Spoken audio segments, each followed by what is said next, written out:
दोस्तों, मोबाइल और इंटरनेट के इस दौर में हमारा किताबों से दूर होते जाना दुखद है, क्योंकि किताबें हमारी सबसे अच्छी दोस्त होती हैं। अगर आप चाहते हैं कि आपके पास भी कुछ बहुत अच्छे दोस्त हों, मेरा मतलब है कुछ बहुत अच्छी पुस्तकें हों, तो आपको डॉक्टर हरीश नवल की पुस्तकें पढ़नी होंगी, क्योंकि वर्तमान हिंदी साहित्य, विशेषतः हिंदी व्यंग्य के प्रमुख हस्ताक्षर डॉक्टर हरीश नवल ने विगत 50 वर्षों से अनवरत लेखन कर्म से संबद्ध रहते हुए अंतर्राष्ट्रीय स्तर पर अपनी पहचान बनाई है। उन्हें अब तक मिले सैकड़ों पुरस्कारों तथा सम्मानों में से 20 से अधिक राष्ट्रीय तथा 8 अंतर्राष्ट्रीय हैं। हरीश नवल अपनी तरह के एक अलग व्यंग्यकार हैं, जिनकी रचनाओं के अनुवाद फ्रेंच, अंग्रेजी, उर्दू, पंजाबी, उड़िया, मराठी, तमिल, बंगला आदि अनेक भाषाओं में हुए हैं। रोचक शैली, आत्मीय भाषा, शालीन हास्य और शिष्ट विनोद के छींटों से सराबोर है हरीश नवल का गंभीर व्यंग्य लेखन, जो गुदगुदाता भी है और कचोटता भी है। डॉक्टर हरीश नवल द्वारा लिखी पुस्तक बागपत के खरबूजे के लिए उन्हें युवा ज्ञानपीठ पुरस्कार से भी सम्मानित किया गया है। बागपत के खरबूजे 20वीं शती की सर्वाधिक चर्चित पुस्तकों में से एक है। इसके अलावा उनकी कुछ और बहुचर्चित पुस्तकों में माफिया जिंदाबाद, जो व्यंग्य भाषा की विशिष्ट प्रवृत्ति शब्द क्रीड़ा का सबल उदाहरण है, व्यंग्यालोचन और कतिपय व्यंग्यकारों के संस्मरणों से युक्त पुस्तक कुछ व्यंग्य की, कुछ व्यंग्यकारों की। उनकी पुस्तक बोगी नंबर 2003 भ्रष्टाचरण की रोचक गाथा कहता व्यंग्य उपन्यास है। सामाजिक विसंगतियों को दर्शाता रोचक व्यंग्य संकलन पीली छत पर काला निशान। आजादी के बाद की दिल्ली का व्यंग्यात्मक इतिहास दर्शन दिल्ली चढ़ी पहाड़। उनकी पुस्तक वाया पेरिस आया गांधीवाद मार्मिक व्यंग्य और शिष्ट विनोद रचनाओं का अद्भुत संकलन है। डॉक्टर हरीश नवल की अप्रतिम व्यंग्य कथाओं का संग्रह दीनानाथ का हाथ। शिष्ट भाषा युक्त विविध शैलियों में सूक्ष्म और सौम्य सृजन 51 व्यंग्य रचनाएं। दोस्तों, सामाजिक जागरण और सांस्कृतिक बोध को व्यक्त करता श्रेष्ठ व्यंग्य लेखन पढ़िए डॉक्टर हरीश नवल की इन पुस्तकों में।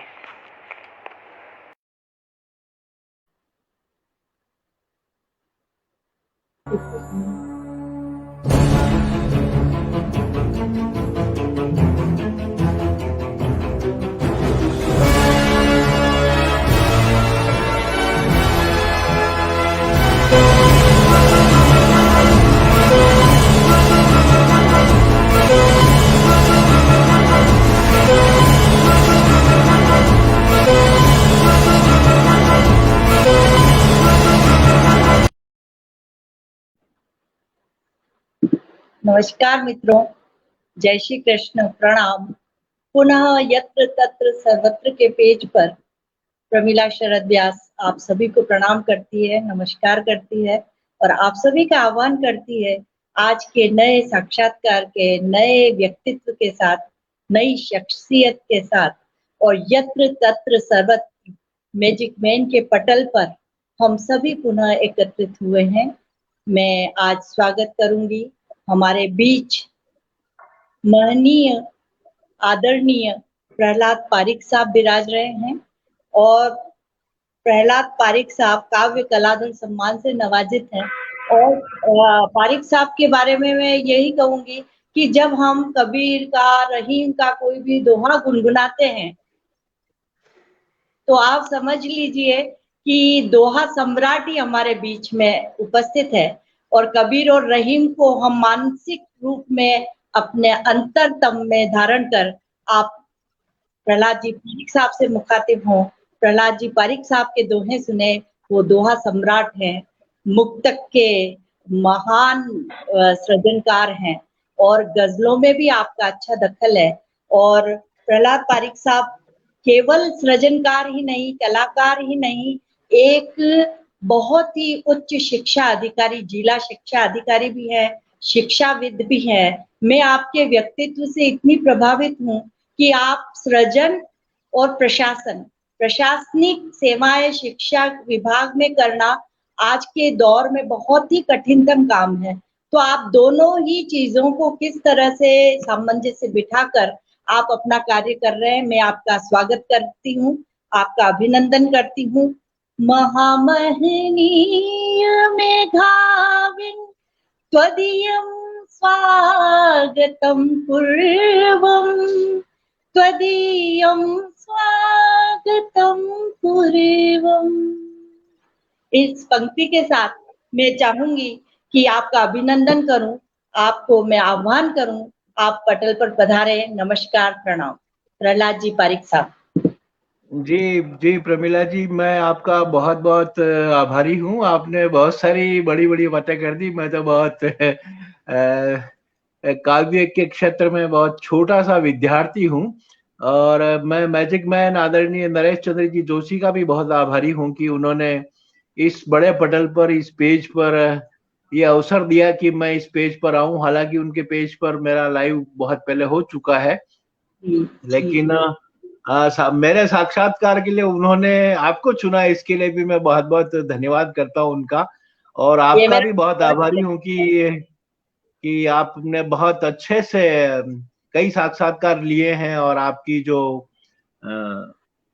जो ऊर्जा है, आपकी जो प्रतिभा है, आपका जो बातचीत करने का तरीका है, वो बहुत ही इम्पोर्टेंट है। और मैं निश्चित रूप से मानता हूँ कि आपने बहुत अच्छे अच्छे साक्षात्कार लिए, और अब मेरा भी नंबर लगा है इसमें। तो मैं उम्मीद करता हूँ कि आज जो आपका ये साक्षात्कार मेरे साथ चल रहा है, आज जो ये छोटी साक्षात्कार क्या कहूँ, छोटी मोटी बातचीत जो है अपने लोगों के बीच की, वो अच्छे से जाएगी, लोग सुनेंगे, मैं ऐसा मानता हूँ। और मेरे स्वागत के लिए आपका धन्यवाद। और स्वागत करते ही आपने एक सवाल भी पूछ लिया था, तो आप कहें तो मैं उस सवाल का जवाब दे दूं, या आप कुछ और कहना चाह रही हैं? बिल्कुल सर, बिल्कुल सर। आपकी मेरी सारी जिज्ञासाओं के लिए आप एक एक प्रश्न पर, एक एक शब्द पर आप मुझे तृप्त कर दे, और आप मुझे बता दे कि किस तरह से आप अपनी सारी ऊर्जा हम तक पहुंचाए। जी जी, मैं आपसे निवेदन करता हूँ कि समय के मामले में वाकई में मैं बड़ा गरीब हूँ। वो इस तरह से कि मेरे पास में जो मेरा जॉब है वो इस तरह का है कि मुझे समय बहुत कम मिलता है। मैं जिला शिक्षा अधिकारी तो हुई, साथ में मेरे पास प्रोजेक्ट भी है, समग्र शिक्षा पूरा का पूरा जो नवाचारी प्रोजेक्ट है, बहुत सारे काम उसमें भी होते हैं। माध्यमिक मुख्यालय भी मेरे पास है, तो बहुत सारे काम वहां पर भी मुझे करने होते हैं। लेकिन क्योंकि मूल रूप से मैं एक सृजन करता हूँ, मूल रूप से मेरे अंदर एक छोटा सा कवि छुपा हुआ है, जो कभी भी इन चीजों की परवाह नहीं करता कि मेरी नौकरी मुझे साथ दे रही है नहीं दे रही है। अगर मैं सोचता हूँ कि मुझे सृजन करना है, तो इसका मतलब मुझे सृजन करना ही है। 4 पंक्तियां मुझे लिखनी है रोज की, तो मुझे लिखनी ही है। उसके लिए चाहे समय मुझे रात को 12 बजे मिले, 1 बजे मिले, लेकिन मैं वो सृजन जरूर करूंगा, क्योंकि मैं अपने अंदर के कवि को कभी भी नहीं मार सकता, और नहीं मैं वो इतना संवेदनहीन हो सकता हूं कि मैं अपनी कविता के प्रति जो ईश्वर ने मुझे थोड़ा सा दिया है कि मैं सृजन करता रहूं। माँ सरस्वती हमसे सृजन करवाती है जब भी अवसर मिलते हैं। समय भले ही कम हो, समय नहीं हो, लेकिन सृजन करना हमारी पहली प्राथमिकता है। और हमारा जो कर्म है वो भी इसके साथ हमारी प्राथमिकता है, लेकिन सृजन करना हमारी पहली प्राथमिकता की मूल रूप से। नरत्वम दुर्लभम लोके और कवित्वम दुर्लभम। तो वैसे तो मनुष्य जीवन ही बहुत मुश्किल है, और उसमें भी यदि कविता का थोड़ा भी भाव हमको मिल जाए तो हमारे लिए बहुत इंपॉर्टेंट होता है। तो मैं इस सामंजस्य के साथ में अपने रचना कर्म की ओर अपने काम के साथ साथ कोऑर्डिनेट करते हुए मैं बढ़ने की कोशिश करता हूं, और निश्चित रूप से मुझे लगता है कि मैं इस काम में अपने आप को सफल कर पा रहा हूँ। बिल्कुल सही सर। प्रशासनिक अधिकारी के रूप में भी सफलतम कार्य कर रहे हैं, और सृजनकार के रूप में भी आपके एक से बढ़कर एक। जब आप कोई ग्रुप चलाते हैं, जब आप कोई नवीनतम प्रतियोगिताएं साहित्यिक करते हैं, तो मैंने कई बार देखा, आप कह रहे हैं कि मैं छोटा सा कलाकार हूँ, ऐसा नहीं है। रईमन हीरा कब कहे लाख टको मेरा मोल। तो हीरा तो कभी कहता नहीं है कि मैं लाखों का हूँ। तो आप भी उन्हीं में से नायाब हीरे हैं। और मैं इस बात की बड़ी अपने आप को सौभाग्यशाली इसलिए मानती हूँ कि जब मेरा इस पटल पर यत्र तत्र सर्वत्र मैजिक मैन से परिचय कराया, आप अच्छी तरह से जानते हैं, दीपिका द्विवेदी जी दीप ने, जो खुद वरिष्ठ कवियत्री हैं, डूंगरपुर से हैं, और उन्होंने मुझे कहा तू हमेशा घर में ही बैठ के सृजन करती है, तुम यहाँ करो। और उन्होंने मुझे जबरदस्ती मैजिक मैन से भी मिलवाया, आपसे भी मिलवाया, और मुझे इस तरह से उन्होंने मेरे आंतरिक जितनी भी ऊर्जाएं थी उन्होंने इस पटल पर लाकर आप लोगों से रूबरू करवाकर, तो मैं दीपिका मेरी बहन भी है और मेरी सखी भी है, और सखी के साथ साथ मैं कहूंगी अब मेरी प्रेरक है। वो हरदम मेरी हर चीजों को नायाब तरीके से लाती है। जब आपके पटल पर एकल काव्य पाठ पर प्रतियोगिताएं होती थी, तो जिस तरह आप मापनी में चीजें देते थे, तो हर बार आप लोगों के सानिध्य से मैंने भी कुछ नया किया।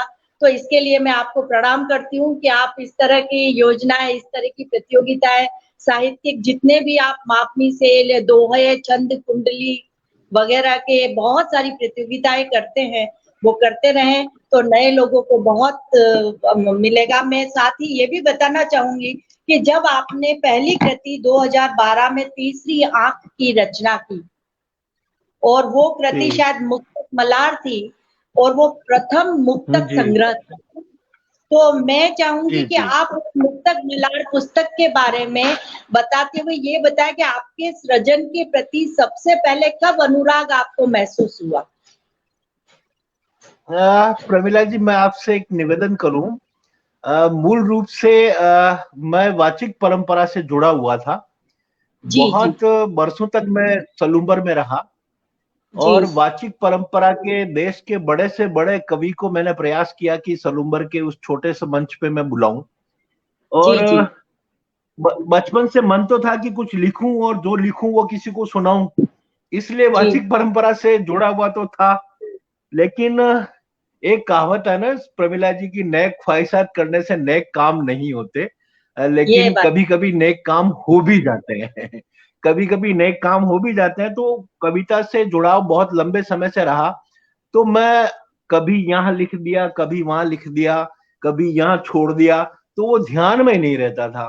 तो मन आया, कुछ जो मेरे मित्र लोग थे उन्होंने कहा कि तू इतना कुछ लिखता है तो कुछ ऐसा कर कि वो सब लोगों को एक साथ इकट्ठा हो जाए। तो जब मैं भीलवाड़ा आया और ऑफिस वर्क कर रहा था एडिशनल डीओ के रूप में, तो उस समय में कुछ मित्रों ने कहा कि भाई कुछ ऐसा करो कि वो संग्रहित हो जाए। तो मन था कि मुक्तक एक ऐसी विधा है प्रमिला जी, जो भावों की सबलता लिए हुए होती है, और जब भाव आप प्रणीत करते हैं या कुछ अच्छा लिखते हैं, तो मुक्तक में आप घाघर में सागर भरने का प्रयास होता है। जो भी लोग मुक्तक लिखते हैं, चार पंक्तियों में वो बहुत सारी चीजों को घटा देते हैं। चार पंक्तियों में प्रमिला जी वो बहुत सारी चीजों को घटा देते हैं। तो मैंने भी सोचा कि मैं सबसे पहला जो अपना काव्य संग्रह लाऊं वो मुक्तक के रूप में लाऊं। तो मुक्तक के रूप में मैंने तीसरी आंख, दो आंखें सब लोगों के पास होती है, तीसरी आंख लाने की कोशिश की कि मैं ऐसा कोशिश करूं कि मैं मुक्तक लिखूं। तो 100 से अधिक मुक्तक मैंने उस तीसरी आंख में लिखे। बहुत अच्छा। इसमें मूल रूप से प्रमिला जी, मैं शिल्प का निर्माण तो क्या पता कर पाया नहीं कर पाया, लेकिन मेरे मन में जो भाव थे वो सारे के सारे भाव मैंने उस तीसरी आंख मुक्तक संग्रह में उतारे, और काफी लोगों ने उस मुक्तक संग्रह को पसंद भी किया। तो मेरी पहली प्रेरणा यह रही कि जो आप वाचिक परंपरा में सुना रहे हो वो लोग सुन करके उसको चले जाते हैं, लेकिन कहीं ऐसा भी हो कि जो कुछ आपने लिखा है वो लोगों के पास संग्रहित हो। तो उस रूप में मेरी 2012 में पहली किताब आई तीसरी आंख, जो कि एक छोटा सा मुक्तकों का संग्रह था, जिसको काफी लोगों ने पसंद भी किया। और ये उत्कर्ष प्रकाशन मेरठ ने इसको पब्लिश किया था। उसका एक मुक्तक था जो कि बड़ा प्रसिद्ध हुआ, और कई लोगों के लिए वो एसएमएस भी बना। मेरा पहले का लिखा हुआ था, लेकिन इस रूप में आया कि तेरा मेरा रिश्ता इतना खास हो जाए, तू दूर रहकर भी मेरे पास हो जाए, मन से मन के तार जोड़े कुछ इस तरह, पीर मुझे हो और तुझे एहसास हो जाए। एहसास हो ये जाए। उस तीसरी आंख का एक छोटा सा मुक्तक बहुत था जो सुंदर, मैंने बहुत आपको सुंदर सुनाया। सर। जी जी। जी जी हम प्रमिला जी, ये थी तीसरी आंख की कहानी जो कि हाँ, बहुत 2012 में प्रकाशित हुई। जी और इसमें मैंने बहुत सारी हमारे जीवन में नेगेटिविटी होती है। हम हमेशा पॉजिटिव सोचें तो पॉजिटिव सोचने से पॉजिटिव हो ही जाएगा, ऐसा नहीं होता है। कभी नहीं होता। अवसाद का भी अवसर आता है। तो ये सारी चीजें भी मैंने उसके अंदर डालने की कोशिश की और काफी जी लोगों ने उसको पसंद किया कि हमारा मन हो तो हम सकारात्मक लिखें, हमारा मन जी और हम ये फील कर रहे हैं कि जीवन में नकारात्मकता का भी अपना इम्पोर्टेंट रोल है, तो वो चीज जी भी आनी चाहिए। केवल जी। संबलन से कुछ काम नहीं होता, जीवन की कुछ ऐसी कड़वी सच्चाइयां भी है जिनको भी हमको हमने देखना स्वीकार पड़ता किया। है। तो भाई इस तरह की बात। जी जी जी जी। और जी कुछ ऐसा भी होता कि कभी मन इस तरह का भी हो जाए कि नहीं, अ, उसका एक मुक्तक देखो आपकी, मैं उसके जीवन का तम काटना चाहता हूँ। जी। मैं मैं उसके उसके जीवन जीवन का तम काटना चाहता हूँ, तन्हाइयां और गम भी बांटना चाहता हूँ। चाहता हूँ। बताओ तो चांद तुम क्या मदद करोगे मेरी, क्या बताओ बात तो चांद तुम क्या मदद करोगे मेरी, रूठना मत, मैं चांदनी को डांटना चाहता हूँ। है। इस हाँ तरह हाँ। का सृजन भी मैंने इस तीसरी तरह आंख का के माध्यम से यही जी जी यही किया था। सृजन है कि जो जी भाव उमड़ा जी और जी। तुरंत शब्दों में ढाल दिया, किसी प्रकार के बिल्कुल बिना बिल्कुल। विषय के मन की बात को ऐसे कैसे बाहर रख दिया, ये मूलभूत शुद्ध सृजन है सर। बहुत ही अच्छा मुक्तक जी आपने करा। इसी तरह आपने द्वितीय मुक्तक संग्रह भी निकाला 2013 में। आपने जी निरंतरता से ये क्रम जारी रखा और बाहर जिंदगी करके द्वितीय मुक्तक संग्रह निकाला। तो मैं चाहूंगी उसमें भी जी जिंदगी से जुड़े हुए कोई ऐसे जो हमारे दिल को छू जाएंगे, ऐसे बहुत सारे मुक्तक होंगे। आप उसमें जो आपका पसंदीदा नायाब मुक्तक हो या उससे जुड़ी हुई आपने किससे प्रेरित होकर इन पुस्तकों को रचा, उसके बारे में भी आप बताएं सर। प्रमिला जी, मेरे बड़े भाई साहब जीबी पारिक साहब, दुर्भाग्य से वो हमारे बीच से चले गए नवंबर के महीने में पिछले साल अभी की बात है। 2020 में। उनकी 20 प्रेरणा थी मेरे लिए कि तू कुछ ऐसा कर जिसमें जिंदगी को परिभाषित कर सके। क्या तो बात। मैंने इस पुस्तक में मैंने मुक्तक लिखे प्रमिला जी, वहारे जिंदगी में।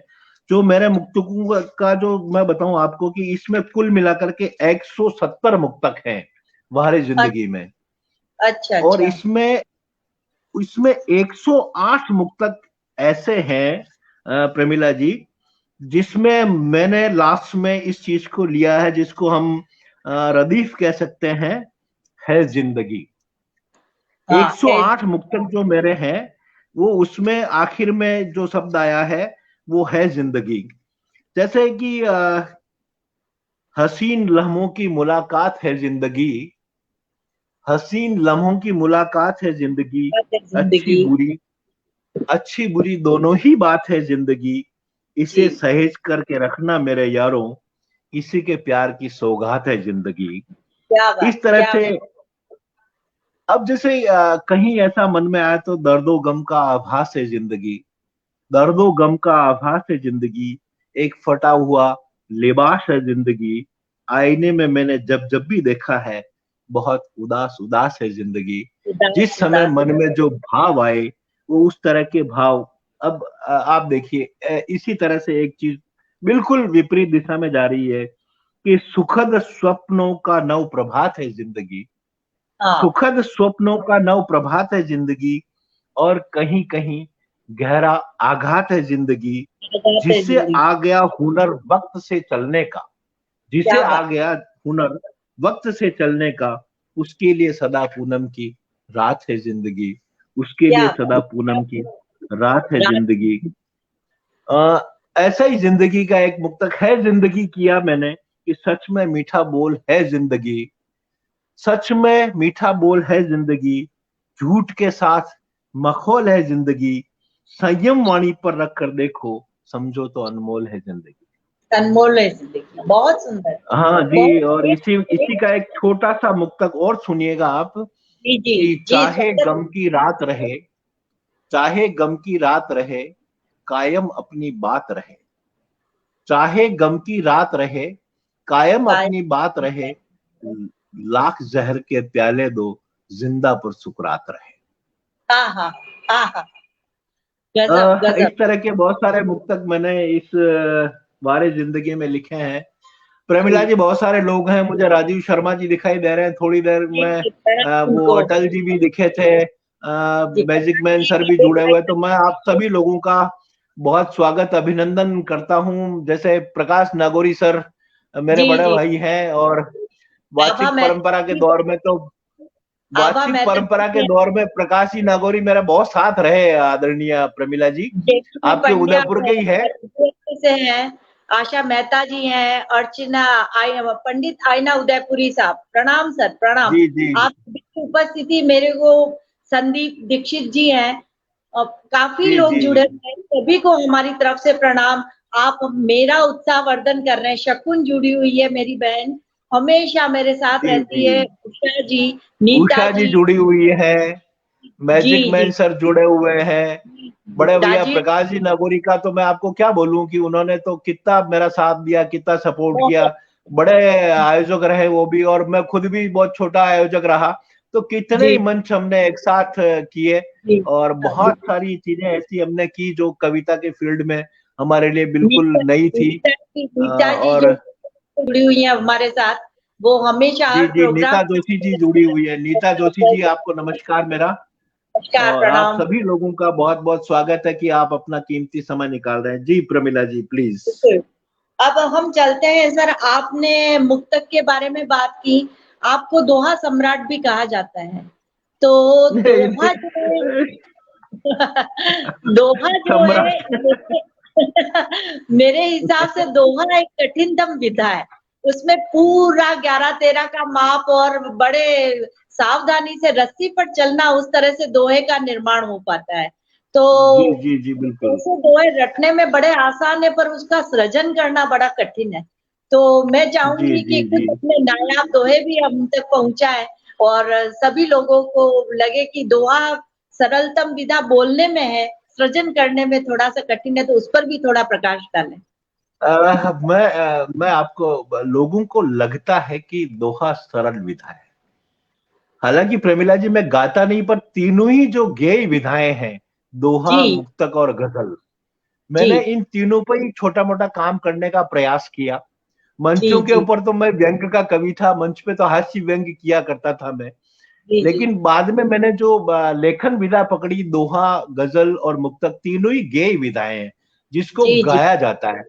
अब दोहा जी, है, जैसे आप 13-11 की बात कर रही है, तो केवल 13-11 की पूर्ति कर देने से ही दोहा नहीं हो जाएगा। नहीं दोहे में बनता। तो बहुत सारी बातें आती है कि आप किस तरह से दोहा लिख रहे हैं, क्या भाव घटा रहे हैं, क्या उसका लय है, क्या आप 13-11 पूरा करने के बाद भी उसके शिल्प का निर्वहन ठीक तरह से कर पा रहे हैं। 13-11 मात्राएं कर दी आपने, तो क्या आपने इस बात का निर्वहन किया कि जो पहला चरण है उसमें जो 11वीं मात्रा है वो लघु होनी चाहिए, 13वीं मात्रा दीर्घ होनी चाहिए, और जो आप तीसरे चरण और चौथे चरण में दे रहे हैं कि 2-1 से ही हमेशा दोहा खत्म होगा, कभी जी भी जी, दोहा 2-1 से, इन सारी चीजों को देखना पड़ता है। देखना लेकिन पड़ता शिल्प के साथ साथ आपके जो भाव हैं वो भी दोहे में आना है। चाहिए। यही और कहना चाहिए। कितने भी कुछ लोग कुछ भी कहें, हमने एक दोहा कहा प्रमिला जी बहुत पहले कि मठाधीश कुछ भी कहे, जी, गढ़ो नए प्रतिमान। क्या बात है। मठाधीश कुछ भी कहे, गढ़ो नए प्रतिमान, भाव भावना कब रुके, ये कविता की जान। क्या बात, भाव बहुत भावना सुंदर। कब रुके, ये कविता ये की जान। अब नफरत के इस दौर में नफरत के इस दौर में गलत हुए संधान, हम्म, नफरत के इस दौर में गलत हुए संधान, लक्ष्य साधना हो सके, ले लो अब संज्ञान। गलत क्या बात, संधान तो कर लिए, लेकिन लाख बात यही कि लक्ष्य तक जाना चाहिए, कि लक्ष्य साधना हो सके, ले लो अब संज्ञान। क्या काट महकती डाल को, क्या बात, काट महकती डाल को, किया चमन वीरान। काट महकती डाल को किया चमन वीरान, गिरे फूल भी धूल में उनका भी अपमान। हम महकती डाल को नहीं काटे, कम से कम ये जरूर हम एक कर लें कि खूब परीक्षा ले रहे नए नए तूफान। आपकी मेरी हर आदमी की परीक्षाएं बहुत लंबे समय से चल रही है। वैसे जीवन ही पूरी एक परीक्षा है, जिंदगी पूरी एक परीक्षा है, लेकिन पिछला जो दौर हम जी रहे हैं उसमें खूब परीक्षा ले रहे नए नए तूफान, लेकिन हार कभी मानी नहीं, रोज नई पहचान। हम तो हार नहीं मानेंगे, नए सिरे से अपने आप को परिभाषित करने की कोशिश हम करते रहें। एक दोहा मैं कहना चाहता हूँ प्रमिला जी, एक दोहा कहना चाहता हूँ मैं कि आज के जिस दौर में अभिधा लक्षणा व्यंजना शब्द शक्तियां हैं, लेकिन वो कहाँ है, नहीं रही। एक दोहा देखिएगा आप कि शब्द शक्तियां है विवश, शब्द शक्तियां है विवश, जुमलों का ये दौर। जी, शब्द शक्तियां है विवश, जुमलों का ये दौर, गीत गजल घायल हुए, गीत गजल घायल हुए, नहीं मिले अब ठोर। क्या कहीं ऐसे भी हालात बन गए हैं कि गीत नहीं सुने जा रहे, जो गजलें कह रहे हैं उनको नहीं पढ़ा जा रहा, लेकिन इसके बावजूद भी जो सृजन है आपका है, मेरा है, न जाने कितने लोगों का सृजन है जो कि आज भी निरंतर जारी है। गोस्वामी जी ने कब कहा कि मैं रचना पब्लिक के लिए कर रहा हूं, स्वांत सुखाय में लिख रहा हूं, वो अगर लोक हिताय हो जाता है तो इसमें क्या बुरा है। आप और हम स्वांत सुखाय रचनाएं कर रहे हैं कि लोक हित में अगर वो चीज हो जाती है तो फिर उसमें कोई दिक्कत नहीं। अगर संसार उससे लाभान्वित होता है तो क्या दिक्कत है। आप और हम बहुत छोटे रचनाकार हैं, बड़े बड़े रचनाकार हैं जो भी, वो भी अपनी रचनाएं स्वांत सुखाई किया करते थे, लेकिन वो लोक हिताय हो गई तो आज हम सब उनका, हाँ, अब आज हम सब उनका आनंद ले रहे हैं, आज हम सब उनसे कुछ सीख रहे हैं, कुछ प्रेरणाएं प्राप्त कर रहे हैं। तो ये इस तरह की बातें हैं प्रमिला जी जो मैं जी आपने करता रहता हूँ। जी सर, आपने स्वांत सुखाय की बात की तो मैंने एक प्रश्न मेरे मन में उमड़ा कि जो मंचीय कविता, वाचिक परंपरा आपने कहा था कि जो मंचीय कविता है उसमें और स्वांत सुखाय जो सृजन है उसमें, उन दोनों के अंदर आपको कोई अंतर महसूस होता है? वो किस तरह से मंचीय कविता किस दिशा में जाती है और स्वांत सुखाय वाला जो सृजन है वो किस दिशा में जाता है? और शुद्ध रूप से जो सृजन होना चाहिए, जो लोक हिताय, आपने कहा कि हम तो स्वांत सुखाय लिख रहे हैं लेकिन वो लोक हिताय बन जाता है तो अच्छी बात है, पर जो आज का प्रचलन है कि मंच पर जाकर पढ़े या टेलीविजन दूरदर्शन मीडिया में जाकर पढ़े या बड़े बड़े पुरस्कार प्राप्त करें, तो इन दोनों के अंदर जो कविताओं का चलन होता है, एक तो मैंने अपने रूम में बैठ के कोई कविता लिख ली और एक कविता कल मुझे मंच पे पढ़नी है और मुझे बेटी बचाओ पे पढ़नी है तो मैं वही योजना बनाकर लिखूं।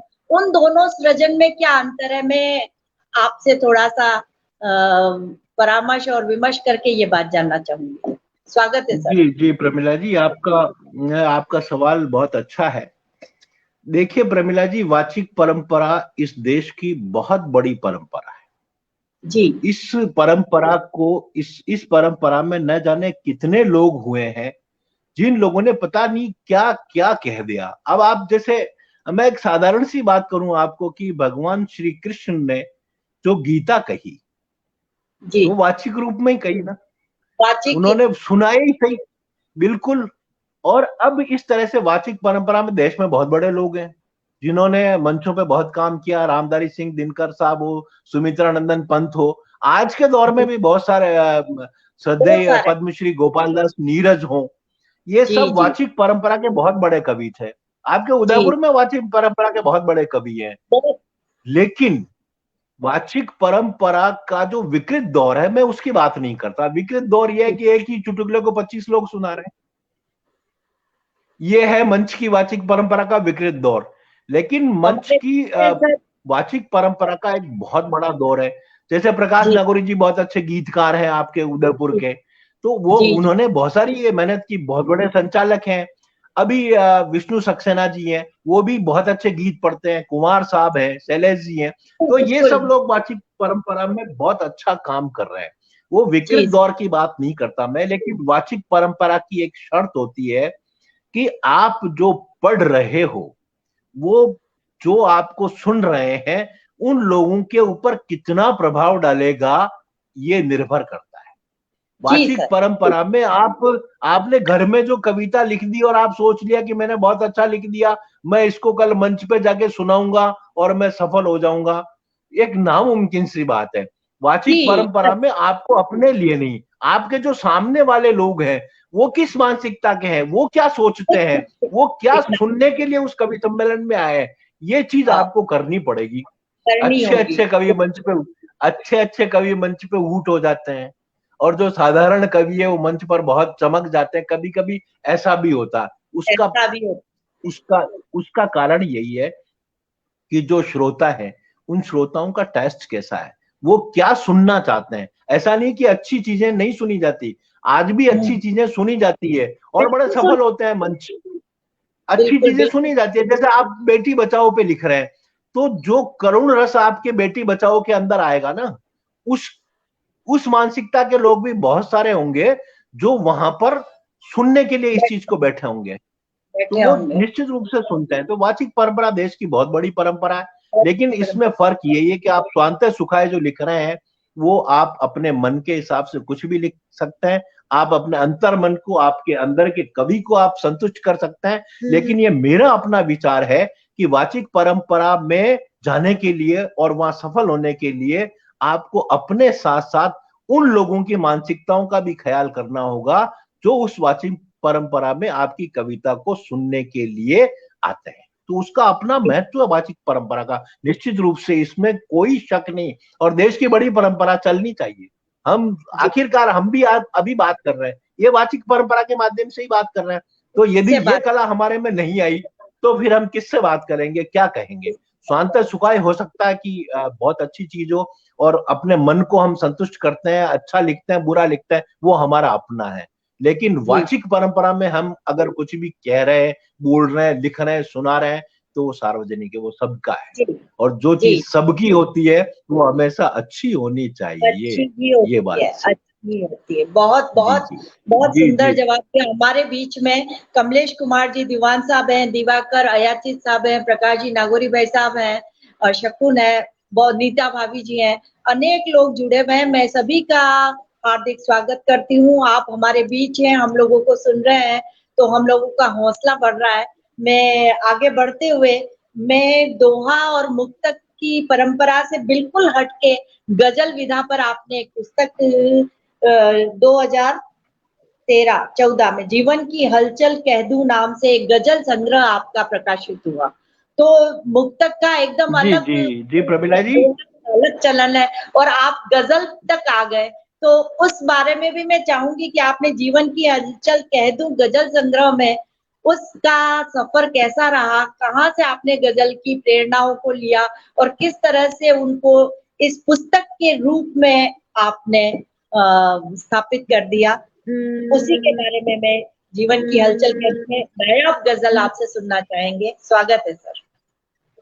जी जी प्रमिला जी, ये 2019 में मेरे जीवन की हलचल कह दूं गजल 2019। संग्रह आया था। जी जी जी। और इसमें मैं आपको सच बोलूं तो अपना जो एकल काव्य पाठ ग्रुप था ना, वो 2013 2011 से चल रहा था। क्या तो से चल रहा उसमें यही, हाँ, कि ये बहर क्या होती है, मात्राएं क्या होती है, अरकान क्या होते हैं, इन सब चीजों से मैं जुड़ा। और उस समय में एक फेसबुक पे एक मंच था, नवोदित साहित्यकार मंच। जी अगर आप जानती हो तो आपके उदयपुर में ही है, दीपक कुमार नगाइच। जी जी। दीपक जी बहुत अच्छे से दीपक कुमार परिचित हूँ। दीपक जी कुमार नगाइच जी को आप जानती हो कि बहुत अच्छी गजलें कहते हैं। हाँ तो जी, हम वो, लोगों ने इनको कई बार साथ में काव्य पाठ किया है। जी जी, जो दीपक कुमार नगाइच हैं, उनके साथ भी मेरे को काम करने का अवसर मिला। और सच पूछो तो इन लोगों से, एकल काव्य पाठ से, दीपक जी के नवोदित साहित्यकार मंच से जुड़ करके बहुत सारे लोगों से जुड़ करके मुझे लगा कि अगर मैं कोशिश करूं तो मैं गजल कह सकता हूँ। तो मैंने गजल में कोई कोई बहुत बड़ी महारत नहीं है मुझे गजल में, लेकिन मैं गजल कह सकता हूँ, ये सोच करके मैंने गजलें कही। थोड़ा बहुत मेरा जो प्रयास है वो सार्थक भी रहा, और मैंने कुछ गजलें इस जीवन की हलचल कह दूं मैं, ये जीवन की हलचल कह दूं भी आपको मैं बता दूं कि एक गजल का एक मिसरा ही है जी, कि मिश्र है। वही जी जी आपकी बिल्कुल। जो उम्र है, इसी को आप सुनाइए सर।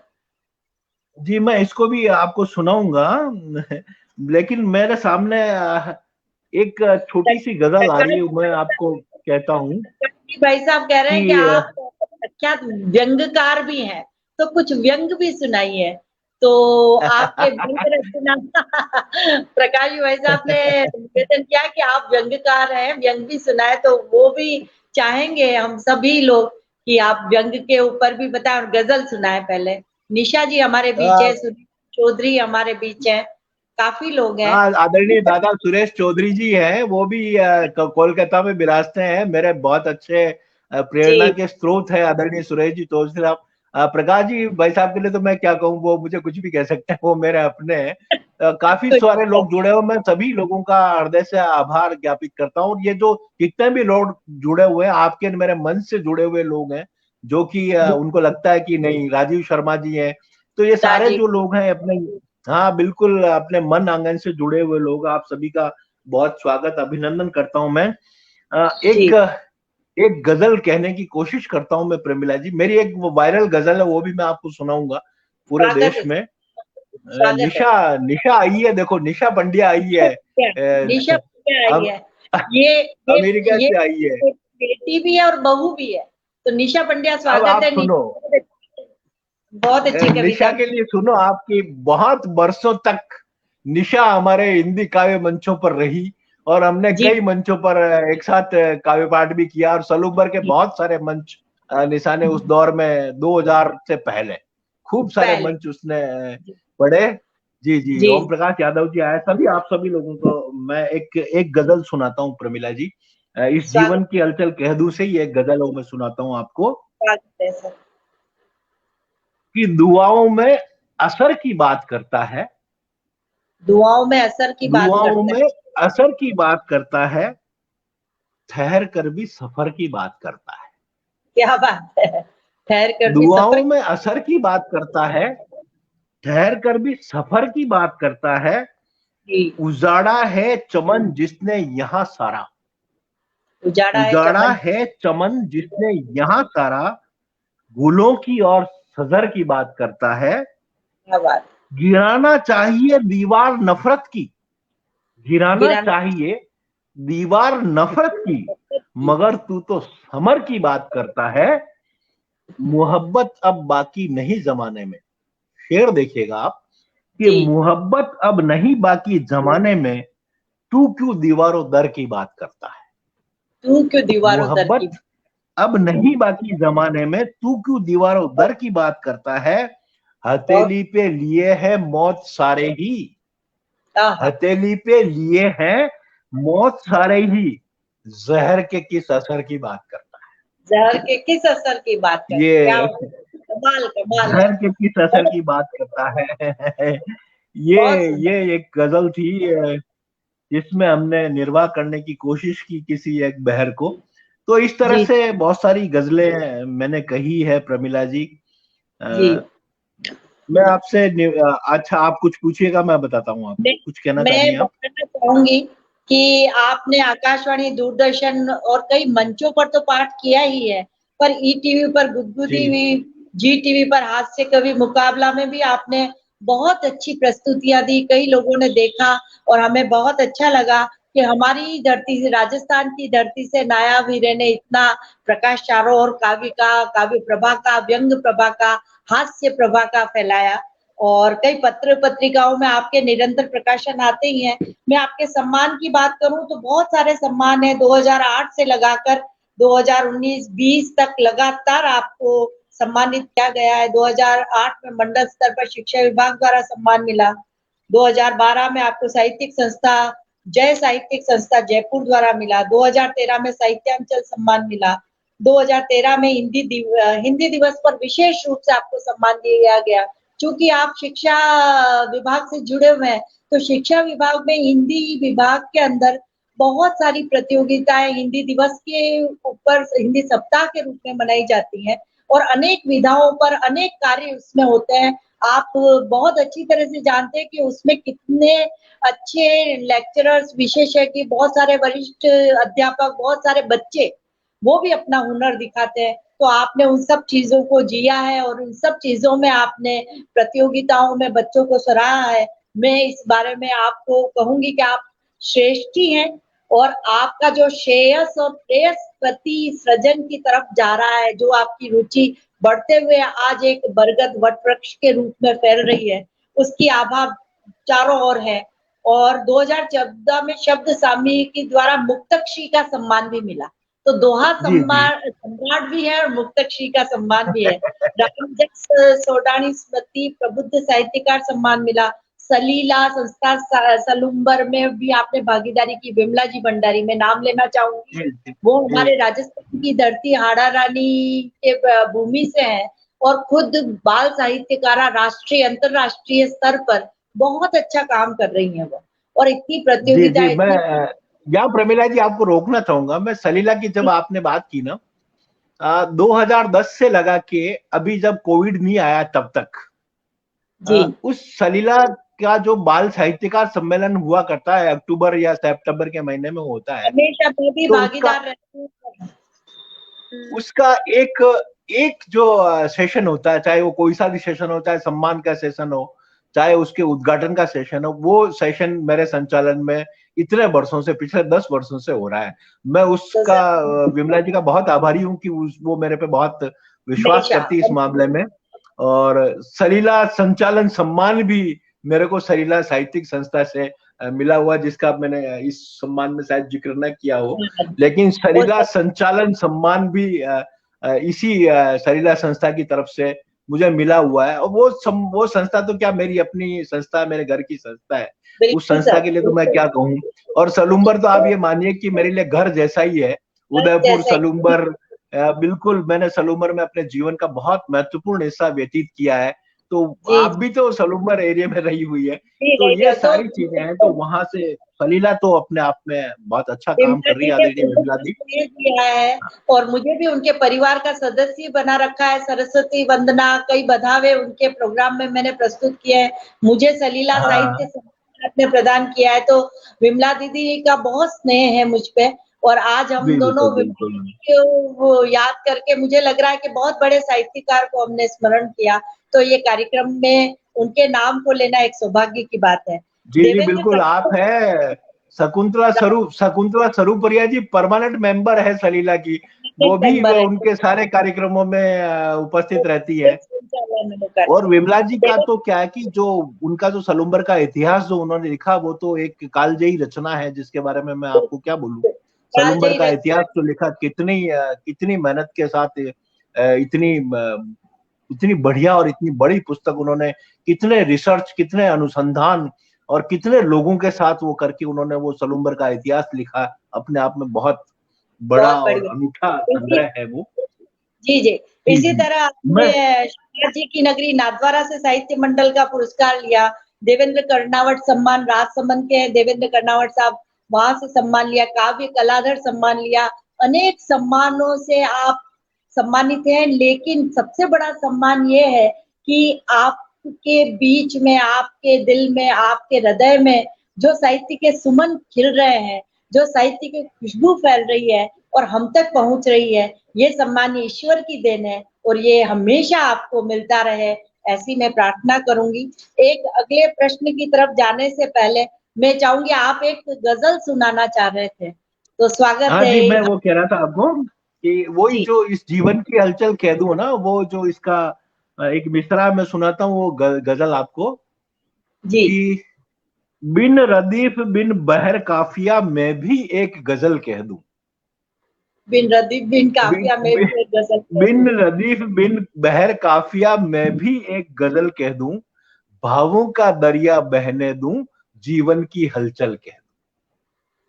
ये भावों का इस दरिया पुस्तक बहने का दो। नाम है कि हाँ, बिन रदीफ बिन बहर काफिया मैं भी एक गजल कह दूं, भावों का दरिया बहने दूं, जीवन की हलचल कह दूं, जी, फूंक फूंक कर चलना पड़ता है दुनिया में कदम कदम, क्या बात। फूंक फूंक कर चलना पड़ता है दुनिया में कदम कदम, जीवन की हर एक डगर पर, जीवन की हर एक डगर पर है कितने दलदल कह दूं, है ये कितने दलदल कह दूं, क्या बात बात है। जो मुंह से निकले, बात हम्म, जो मुंह से निकले तो मैं खुद भी टाल नहीं सकता, बात जो मुंह से निकले तो मैं खुद भी टाल नहीं सकता, तो नहीं सकता। जो न टिके अपनी बातों पर, जो जो न न टिक टिके अपनी बातों पर उनकी बात अटल कह दूं, जो न उनकी बात। टिके अपनी बातों पर उनकी बात अटल कह दूं, छिड़ती ही रहती है जीवन में पग पग पर रणभेरी,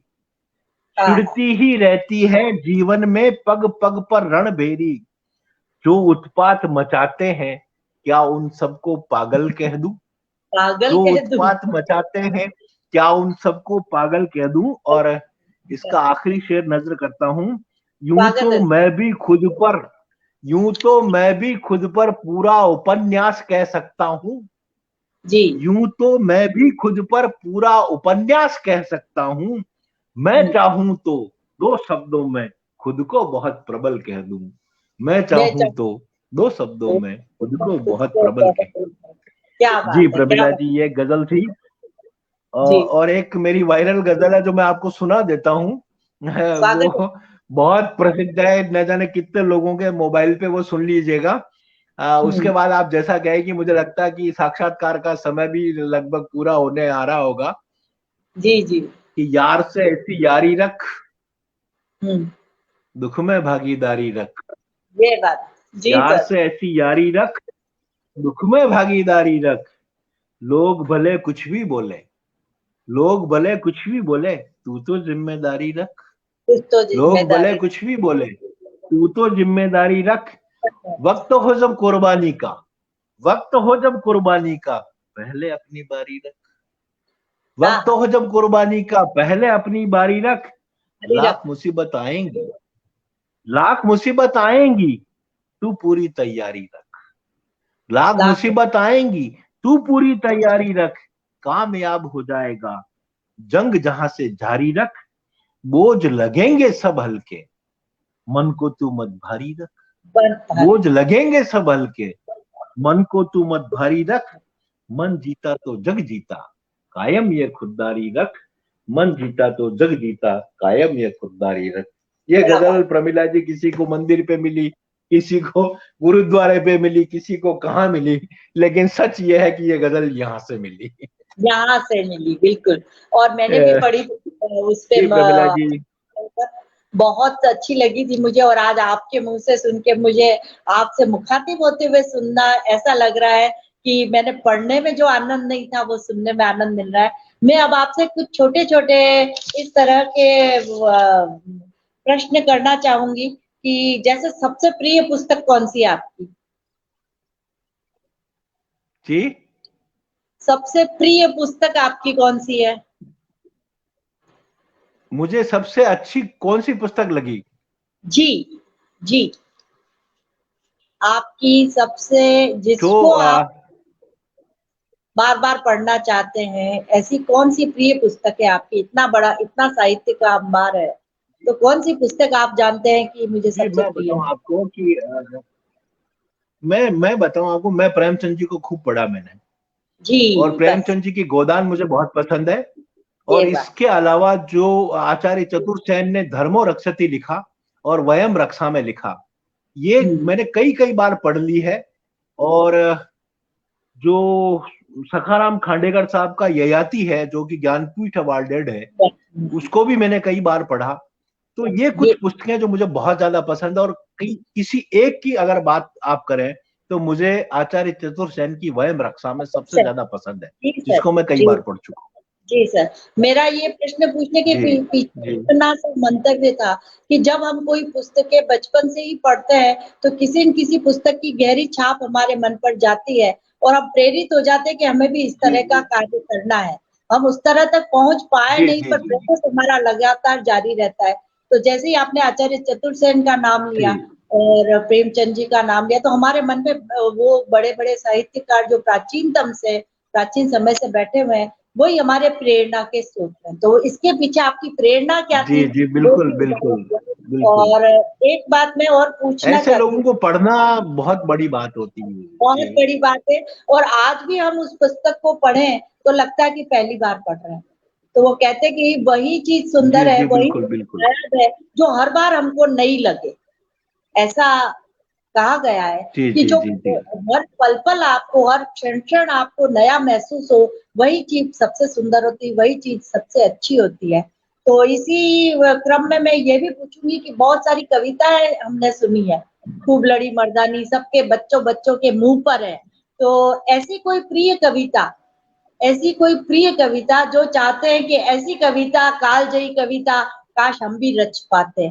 तो ऐसी कविता मैं, आपको कौन सी पसंद है वो मैं चाहूंगी कि आप बताएं।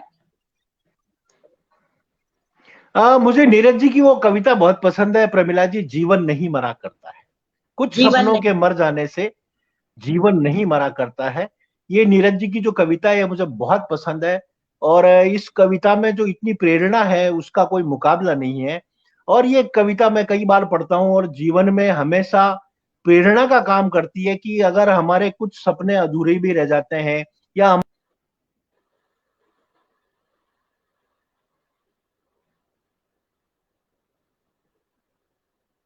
शायद नेटवर्क बाधित है।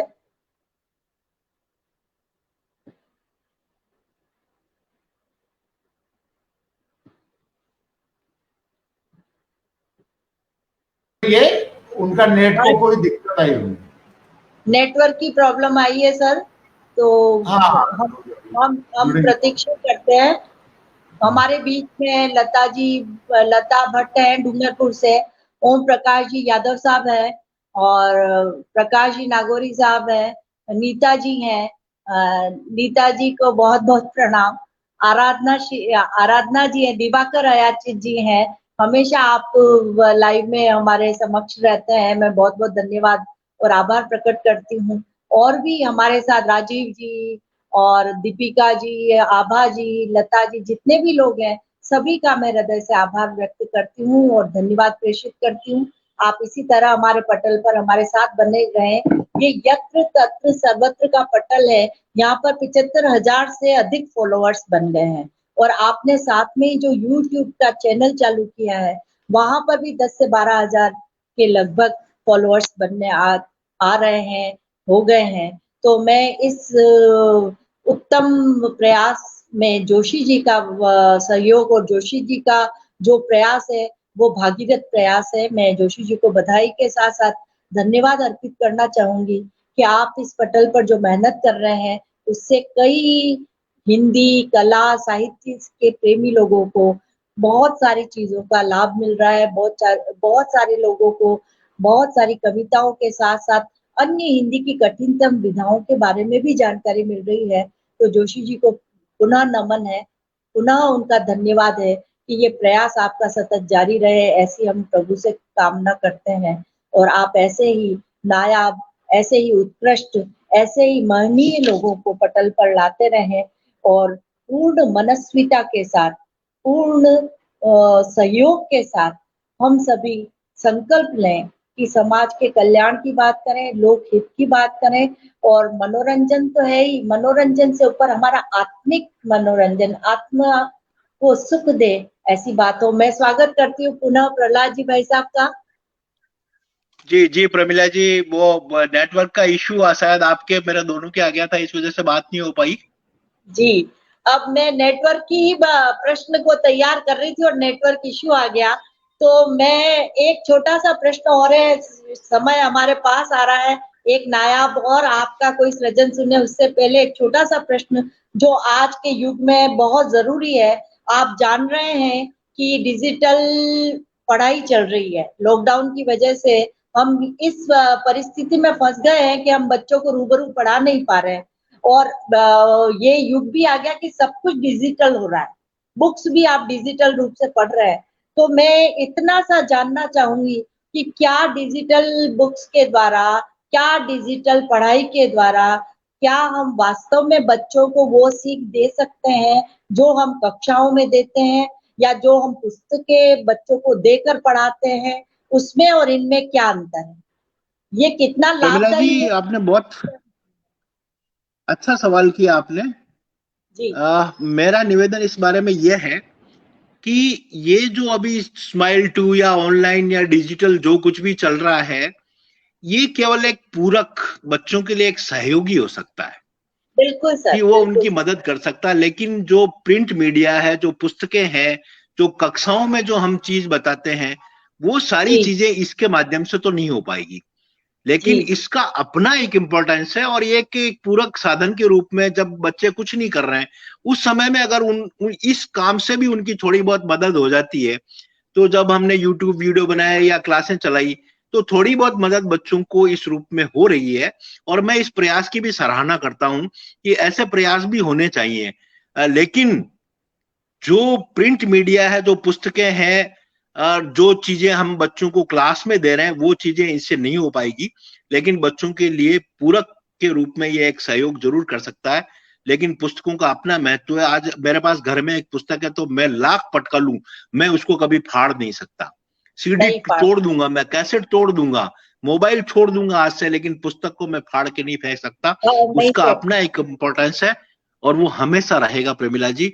तो मेरा इतना ही कहना है इस बारे में, तो कि इसका एक अपना इम्पोर्टेंस है, लेकिन बच्चों के रूप में सहायक हमेशा पुस्तकें रहेगी, अध्यापक रहेंगे, गुरुजन रहेंगे, जो उनका सीधा सीधा मार्गदर्शन करेंगे। प्रमिला जी जी, तो मेरा कहने का यही मतलब था कि जो पुस्तकें हम पढ़ते हैं उनका स्थान ये कंप्यूटर या मोबाइल या इंटरनेट नहीं ले सकता। वो जी, नहीं, सहयोग कभी जरूर भी कर नहीं। सकता है, वो सहयोग जरूर कर सकता है, वो हमें जी जी लाभ जरूर दे सकता है, पर वो उसका स्थान कभी नहीं ले सकता, ऐसा जी मेरा जी, भी बिल्कुल। मानना है। आपका ये सारा उद्बोधन है, और इस तरह से आपने जो उल्लेख किया वो लगकर मुझे, वो सुनकर मुझे लगा कि आप परम शिक्षाविद है, विद्वान है और सृजनकार भी है। तो आप भी मानते हैं कि पुस्तकों की जगह कोई ले नहीं सकता। पुस्तकें हमारे सबसे अभिन्न अंग है, हमारी मित्र है, हमारी साथी हैं, और जी वही हमें जीवन में अकेले आगे बढ़ने का प्रेरणा देती हैं। जितना कोई सजीव नहीं दे सकता, उतना वो पुस्तकें हमें देती हैं। बहुत बहुत जी आभार जी सर प्रमिला। आपका। बहुत अच्छा आपने हमको बहुत उल्लेखनीय बातें बताई, बहुत ही अच्छी सृजन से संबंधित जुड़ी हुई नए रचनाकारों के लिए बातें बताई। पर मैं ये और चाहूंगी कि जो नए बच्चे आ रहे हैं सृजन के क्षेत्र में, जो नवांकुर है, उनको दिग्भ्रमित न होकर किस तरह शुद्ध सृजन की तरफ मोड़ा जाए, उसके लिए आप कुछ 4-5 बिंदु बताएं कि बच्चे, नए बच्चे जो सृजन मैं कर। जरूर जरूर प्रमिला जी, मैं इस बारे में जरूर बात करना चाहूंगा आपसे। एक तो सबसे पहले मैं आदरणीय magic man Naresh ji Joshi sir का आभार व्यक्त करूंगा कि उन्होंने इतना अच्छा अवसर दिया। साथ में आपका भी आभार, और पूरी मैजिक मैन फैमिली का मैं बहुत आभारी हूँ कि उन लोगों ने इतना अच्छा अवसर दिया। और देश में बहुत कुछ वो ऐसा कर रहे हैं जो कि उन्हीं के लिए संभव है, हर कोई इन चीजों को कर नहीं पाता। इतने समर्पित भाव से उनके लिए मैं, मेरा बहुत आभार, बहुत थैंक्स आदरणीय मैजिक मैन की। और आपने जो आज मेरा साक्षात्कार लिया, या कहूं कि मेरे से जो बातचीत की, आपका भी बहुत आभारी हूं कि कितने अच्छे से, कितने सलीके से और कितने उस अंदाज में आपने किया। बहुत बहुत अभिनंदन आप सब लोगों का। स्वागत। नए जो लोग हैं उनको मैं एक संदेश देना चाहता हूं जी कि बहुत जल्दी वाह वाही के चक्कर में नहीं पड़े कि ये 2 लाइनें लिख दी और वाही वाही मिल गई तो अरे यार मैं तो बहुत बड़ा कवि हो गया। और जी जी कभी भी कभी भी जो सिखाने वाले लोग हैं उनके सम्मान को कम नहीं होने दें। जीवन में बिल्कुल एक किसी को अपना आदर्श बनाएं और उसके अनुरूप चलने का प्रयास करें, क्योंकि आदर्श हमेशा ऊपर से नीचे की ओर आता है। 2 कविताएं आपने लिख दी और आप मंच के बड़े कवि हो गई, आपको सराहना मिल गई, तो आपको लगता कि मैं बहुत नहीं। कभी नहीं। भी यश कीर्ति प्रतिष्ठा की तरफ न भागें, अपने सृजन के प्रति निष्ठावान रहें। कोशिश जी करें कि मैं जो जी सृजन कर रहा हूं वो सृजन बहुत अच्छा हो जाए। और प्रतिष्ठा कायम अपने आप हो जाएगी जब आपका सृजन आ जाएगा। तो जो आपके आदर्श हैं, आपके गुरुजन हैं, उनको पूरा सम्मान दें और ये कोशिश करें कि जो आपको सिखाने की कोशिश कर रहा है उसको सीखें। ये नहीं कहें कि मैं जो कह रहा हूं सही है, वो जो कह रहे हैं वो भी सही हो सकता। आप जानती होगी कि उर्दू में उस्ताद परंपरा है और जो उस्ताद कह देते हैं वो उनके जो शागिर्द हैं वो कभी भी उस बात को टालते नहीं है। वो हर हाल में उसकी बात को स्वीकार करते हैं, चाहे वो जो कुछ कह रहे हैं वो बिल्कुल ही दूसरे तरीके से उनको कहना पड़ जाए। तो अपने गुरुजनों का सम्मान करें और कभी भी ये नहीं सोचें कि मैं बहुत जल्दी बहुत मतलब शॉर्टकट अपनाने की जो आदत है ना, वो कभी भी नहीं होना चाहिए कि मैंने 2 कविताएं लिख दी तो मैं दूरदर्शन पे चला जाऊं, आकाशवाणी पे चला जाऊं, मेरी किताबें छप जाए, सारे लोग मुझे सुनने लग जाए। ऐसा नहीं, मेहनत कीजिए, फील्ड में शॉर्टकट मत तलाशिए और जीवन में अपने बड़ों का सम्मान करना सीखिए। इस परंपरा में जो लोग हैं उनको आदर दीजिए, आप अपने आप सम्मानित हो जाएंगे। मैं जो नव सृजन करता हूं उन लोगों के लिए सिर्फ इतना ही कहना चाहता हूं। और अब आप अनुमति दें तो मैं 4 पंक्तियों से अपनी बात को खत्म कर दूं, फिर आप सब लोगों का आभार कर दीजिएगा कि कंटक पथ पर गुजर रहा हूं, रंजो गम से निखर रहा हूं, कंटक पथ पर गुजर रहा हूं, रंजो गम से निखर रहा हूं, लाख हुई गुस्ताख हवाएं, खुशबू बनकर बिखर रहा हूं। बहुत बहुत आभार, धन्यवाद। खुशबू बनकर आप ऐसे ही बिखरते रहे, पुनः हम कभी न कभी इसी तरह मुखातिब हों। आपका स्वागत सर, बहुत बहुत धन्यवाद सर, आप पटल पर आए और इतनी अच्छी बातें, इतनी लाभदायी बातें हमें और आने सुनने वालों को आपने बताई और मुक्तक, दोहे, गजल वो सब करके श्रेष्ठ सृजन किस तरह होता है, श्रेष्ठ स्तरीय सृजन कैसा होना चाहिए, ये आपने उदाहरण प्रस्तुत किया। मैं पटल की तरफ से और जोशी जी की तरफ से और मैजिक मैन की तरफ से और सुनने वाले सभी की तरफ से आपको करबद्ध धन्यवाद, आभार प्रदर्शित करती हूँ और सभी सुनने वालों को भी मैं धन्यवाद करती हूँ। पुनः हम मिलते हैं नई कड़ी में, नई श्रृंखला में, नई किसी शख्सियत के साथ। जोशी जी का पुनः धन्यवाद, प्रणाम, जय श्री कृष्ण। थैंक यू प्रमिला जी, बहुत बहुत आभार आप सबका, पूरे पटल का बहुत आभार, मैजिक मैन सर का बहुत बहुत आभार, थैंक यू सो मच। जो सभी लोग जुड़े दर्शक उन सबका भी बहुत बहुत आभार, थैंक यू, धन्यवाद। जय श्री